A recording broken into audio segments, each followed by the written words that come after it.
بسم اللہ الرحمن الرحیم۔ سب یاد رکھا جائے گا، سب کچھ یاد رکھا جائے گا۔ تمہارے لاٹھیوں اور گولیوں سے جو قتل ہوئے میرے یار، سب ان کی یاد میں دلوں کو برباد رکھا جائے گا، سب یاد رکھا جائے گا۔ تم سیاہیوں سے جھوٹ لکھو گے، ہمیں معلوم ہے ہو ہمارے خون سے ہی سچ ضرور لکھا جائے گا۔ موبائل، ٹیلی فون، انٹرنیٹ بھری دوپہر میں بند کر کے، سرد اندھیری رات میں پورے شہر کو نظر بند کر کے، ہتھوڑیاں لے کر دفتن میرے گھر میں گھس آنا، میرا سر بدن میری مختصر سی زندگی کو توڑ جانا،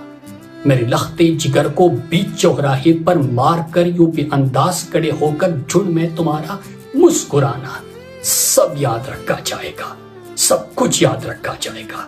دن میں میٹھی میٹھی باتیں کرنا، سامنے سے سب ٹھیک ہے، ہر زبان میں تتلانا، رات ہوتی ہی حق مانگ رہے لوگوں پر لاٹیاں چلانا، گولیاں چلانا، ہم ہی پر حملہ اور ہم ہی کو حملہ اور بتانا، سب یاد رکھا جائے گا، سب کچھ یاد رکھا جائے گا۔ یہ بھی یاد رکھا جائے گا کہ کس کس طرح سے تم نے وطن کو توڑنے کی سازشیں کی، اور یہ بھی یاد رکھا جائے گا کہ کس کس طرح سے ہم نے اس وطن کو جوڑنے کی خواہشیں کی۔ جب کبھی ذکر آئے گا جہاں میں طور زندگی کا، ہمارا نام یاد رکھا جائے گا کہ کچھ لوگ تھے جن کے ارادے ٹوٹے نہیں تھے لوہے کے ہتھوڑیوں سے، کہ کچھ لوگ تھے جن کے ضمیر بھکے نہیں تھے اظہارداریوں کی کوڑیوں سے۔ بھلے بھول جائے پلک آنکھوں کو موننا، بھلے بھول جائے زمین اپنی دوری پہ گھومنا، ہمارے کٹے پروں کی پرواز کو، ہمارے پھٹے گلوں کی آواز کو یاد رکھا جائے گا، سب کچھ یاد رکھا جائے گا۔ تم ہمیں قتل کر دو، ہم بن کے بھوت لکھیں گے تمہارے قتل کے سارے ثبوت لکھیں گے، تم عدالتوں سے بیٹھ کر چٹکلے لکھو، ہم دیواروں پر انصاف لکھیں گے، بہرے بھی سن لے اتنا زور سے بولیں گے، اندھے بھی پڑھ لے اتنا صاف لکھیں گے، تم زمین پر سن لکھو، آسماں پر انقلاب لکھا جائے گا، سب یاد رکھا جائے گا، سب کچھ یاد رکھا جائے گا۔ اور جب یاد رکھا جائے گا تو پہلا سوال پوچھا جائے گا کہ شہداء چوک پر معصوم نہتے پاکستانیوں پر گولی کیوں چلائی؟ اور صرف یاد نہیں رکھا جائے گا بلکہ حساب لیا جائے گا۔ میرے پاکستانیوں، اس ملک کا ایک دستور ہے، اور اس دستور، اس آئین 73 کے آئین کے مطابق حاکمیت اعلیٰ کا اختیار اللہ تعالیٰ کو حاصل ہے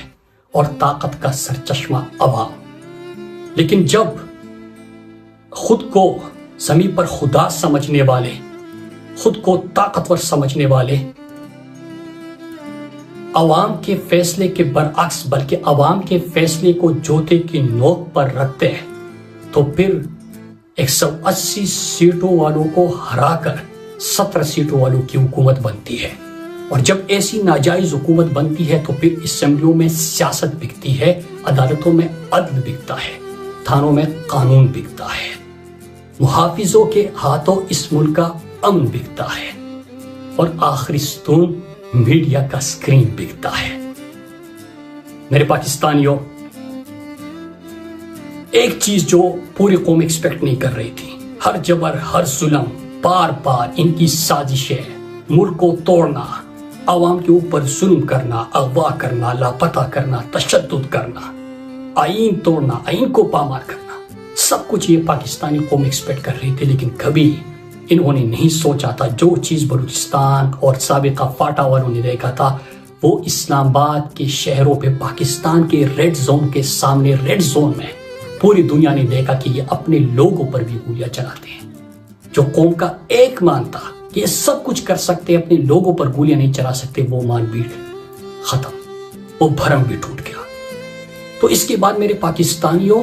جو چیز ہو گئی ہے تو اس کے بعد کیا نا امید ہو کے بیٹھ جانا ہے؟ یا یہ جب ایکسپوز ہو گئی تو اب اس ملک کو ایک مرتبہ ٹھیک ہونا ہے؟ کیونکہ اس کو ٹھیک تو ہونا ہی تھا، لیکن بنیاد غلط تھی، طریقہ غلط تھا، چہرے بے نقاب ہونے رہتے تھے، وہ سب کچھ ہو گیا۔ تو میرے پاکستانیوں، اب وہ ہونے جا رہا ہے، یہ دیوار گرنے والی ہے۔ 3 چیزیں میں اپنی پاکستانی قوم کے سامنے آج کہنا چاہتا ہوں۔ نمبر 1، پاکستان تحریک انصاف کے کارکنان سے سب سے پہلے میں مخاطب ہوں۔ کہ جب وہ بھرم بھی ٹوٹ گیا، وہ مان بھی نہیں رہا، تو اس کے بعد ہم نے کیا یہ جو قربانیاں دی تھی، جو جبر سہا تھا، جو ظلم سہا تھا، جو پاکستانی قوم پچھلے رجیم چینج آپریشن سے لے کے آج تک پاکستان کا مقبول ترین لیڈر عمران خان، ان کی اہلیہ بشرا بی بی، ان کے اہل خانہ، ان کے کارکنان، ان کی قیادت، خواتین، بچے، بزرگ جو امید کے ساتھ نکلتے ہیں اور یہ اس امید کو توڑنے کے لیے، ختم کرنے کے لیے چار دیواری کو پامال کرتے ہیں، ہر جبر، ہر ظلم کرتے ہیں، سامنے سے گولیاں مارتے ہیں، تو کیا اس کے بعد ہم نے صرف اقتدار میں آنا ہے؟ کیا ہم نے حکومت بنانی ہے؟ کیا ہم نے صرف تمغے اور سندیں اور عہدے اور کرسیاں حاصل کرنی ہیں؟ تو میں اپنے تحریک انصاف کے کارکنان، خاص کر نوجوانوں سے مخاطب ہوں کہ ہم نے صرف حکومت میں نہیں آنا، یہ کرسیوں کے لیے، یہ تمغوں کے لیے، یہ عہدوں کے لیے یہ چیزیں نہیں ہو رہی، یہ پاکستان کو بدلنا ہے ہم نے۔ اور آپ کا لیڈر جو قربانی دے رہا ہے وہ ایک ایسے پاکستان کا خواب ہے جہاں پہ آئین پامال نہ ہو، جہاں پہ پارلیمنٹ یرغمال نہ ہو، جہاں پہ کسی جنرل کا بھی قانون توڑنا مجال نہ ہو۔ ایک ایسا پاکستان بنانا ہے جہاں پہ جس کا جو کام ہے، جو آئین پاکستان میں درج ہے، وہ کرے گا۔ پارلیمنٹ یرغمال نہیں ہوگا، قانون سازی ہوگی، عدلیہ آزاد ہوگی، میڈیا آزاد ہوگا، سب کو حقیقی آزادی حاصل ہوگی، اور چوکیدار کا کام چوکیداری کرنا ہوگا۔ ایسے پاکستان کی جدوجہد کرنی ہے، مشکل ضرور ہے، لیکن جس حد تک پہنچ گئے ہیں اس کے بعد اس کو ٹھیک ہونا ہی ہے۔ نمبر 2، میں پاکستانی قوم سے، اپنے پاکستانیوں سے مخاطب ہوں کہ آپ نے بہت قربانیاں دی، آپ نے جس طرح کے ہزاروں نشان عمران خان کی یاد رکھے، جس طرح عمران خان کے نام پہ اور تصویر پہ پابندی لگی، اب ایک رشتہ بن گیا ہے۔ پہلے بحث ہوتی تھی مائنس عمران خان، پارٹی کو توڑنا، ان سب چیزوں کی، کوئی شخصیت آیا، کوئی گیا، کوئی کسی نے پارٹی جوائن کی، کسی نے چھوڑ دی، اب یہ بیچ میں کوئی نہیں ہے۔ پاکستانی قوم اور عمران خان کا ایک مضبوط رشتہ بن گیا ہے، اور رشتہ وہ پاکستان کو ہمیشہ کے لیے ٹھیک کرنا ہے۔ لیکن میرے پاکستانی یہ جدوجہد آپ نے جاری رکھنی ہے، اور آپ نے بتانا ہے کہ آپ اس ملک میں کرایہ دار نہیں، اس کے مالک ہیں، اور آپ ہی اس کے بقا کے حتمی ضامن ہے۔ یہ ملک آپ کا ہے، یہ گھر آپ کا ہے، یہاں پہ آپ کی مرضی کے فیصلے ہوں گے، کوئی فرد واحد یا کوئی بیرونی طاقتیں پاکستان کے فیصلے نہیں کریں گے، یہ حق آپ نے ان سے چھینا ہے۔ تیسری چیز، سوشل میڈیا والے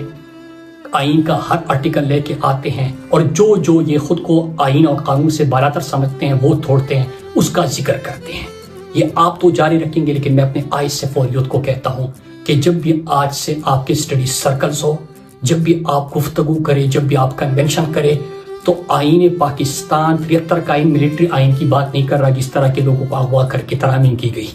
آپ نے آئینی حقوق اپنے سمجھنے ہیں، پھر ان طاقتور جو خود کو سمجھتے ہیں ان سے سوال کرنے ہیں،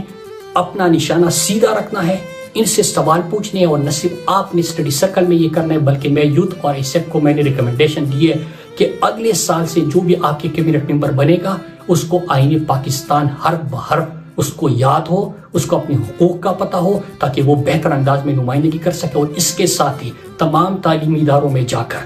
آپ آئین پاکستان، اپنی حقوق اور اصل مقصد کی طرف، اور پاکستان کے اصل مسائل اور جو خواب ہم لے کے آئے ہیں کہ ہم ایک ایسا پاکستان بنانا چاہتے ہیں، حقیقی آزادی کیا ہے، وہ حقیقی آزادی لوگوں کو سمجھائے، آئین پاکستان سمجھائے۔ اس کے ساتھ آپ وہ بھی کریں، اور جو اگلا کیبنٹ آپ کا بنے گا ان کے اوپر انشاءاللہ ہم یہ لازم کریں گے۔